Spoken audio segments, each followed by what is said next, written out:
The editor-in-chief of LifeSet, Fox News contributor, nationally syndicated talk show host, radio talk show host Laura Ingraham. All right, let's first start with, I want to ask a legal question because I had a couple of friends of mine that are lawyers. If you have a picture of a president's severed head, like you're an ISIS fighter, and you just beheaded him, could that be interpreted as a threat against the president? In theory, I guess, but in practice, no. And I think the reason not is that you would try to discern the intent of what Kathy Griffin was trying to do, and she was intending to get publicity for herself, which she's certainly gotten. She's intended to raise her profile and be outrageous, and she said funny, although nothing about it is funny. So I think that's a stretch. I mean, you could really stretch it and say, well, the image itself in the photo shoot itself was meant to incite further violence. But again, as a legal matter, I think that would be pretty difficult to prove. It doesn't take anything away from the fact that it is hideous and depraved and a degenerate approach to entertainment, and meant to shock and also meant to dehumanize, Sean. I think a lot of what Hollywood does to conservatives is the opposite of real engaged debate. There's no debate. There's no substantive back and forth because they usually lose that. But they want to dehumanize him. So he's not even entitled to the basic respect of the presidency. He's subhuman in their eyes. And she was carrying that understanding out in that bizarre and disgusting photo shoot. All right, so TMZ reports that Barron Trump saw this. Any 11-year-old kid is going to be upset by it. But the left's silence, I mean, they claim that they have a monopoly of compassion on gays, lesbians, women's rights, and they always accuse Republicans of being racist and sexist. How do they stay silent when the First Lady has been attacked, as she has, Ivanka, as she has? By the way, you and Kellyanne, as you have both been.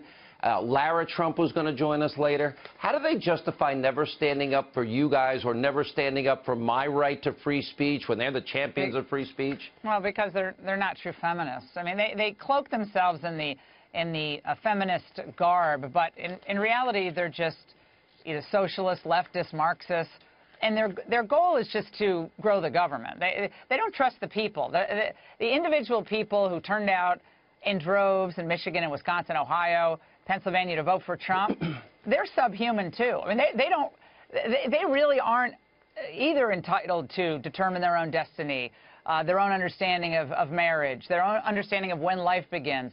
The very fact that they voted for Trump, in the eyes of a lot of these people from the entertainment industry and certainly from far left politics, their very existence is a point of embarrassment. So rather than engage people on a real conversation, they seek to perpetually and merely dehumanize them and debase them to the extent that you don't even have to treat them as human beings. And that goes for the sons and daughters of Donald Trump. Suddenly, the left cares about the poor transgender kid who can't use the bathroom that he or she wants to use. Okay, that's their point. But the child of a conservative who's treated this way, they don't even deserve that. You know what's a great... If any conservative had attacked Malia and Sasha that way, and God forbid they ever would, never work again. And that also gets to, or if any conservative woman that was running for president took money from Sharia countries that abuse women, gays, lesbians, Christians, and Jews, and they claim that they have the monopoly of compassion for these groups. Same with freedom of speech. You and I have watched. Yeah. We have watched a lot of our colleagues, Alinsky-like tactics, isolated, targeted, and hurt by so-called free speech liberals. You know what I will say, though, Sean, on this, though? You know what I'll say? It's going back to 2002 when Harry Belafonte was going after Colin Powell as the house slave, and all the horrible things they said about Condi Rice. And it goes on and on and on. What they said about Rush Limbaugh, remember the Chris Matthews line about that? I don't think that's gotten them very far. I really don't. I think most reasonable people see these tactics as tactics of utter desperation. Hey, Laura, conservatives They're gotten diabolical. fired because of conservatives have gotten fired, and shows have been damaged significantly because of these organized attacks because they don't like what people say. Conservatives have to do the same thing in response.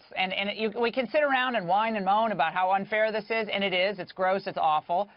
But until people start standing up and say, you know something, I don't tolerate what you're doing. I don't agree with it, and I'm actually not going to buy your products. I'm not going to support, your economic partners or your business partners. I'm not going to do it.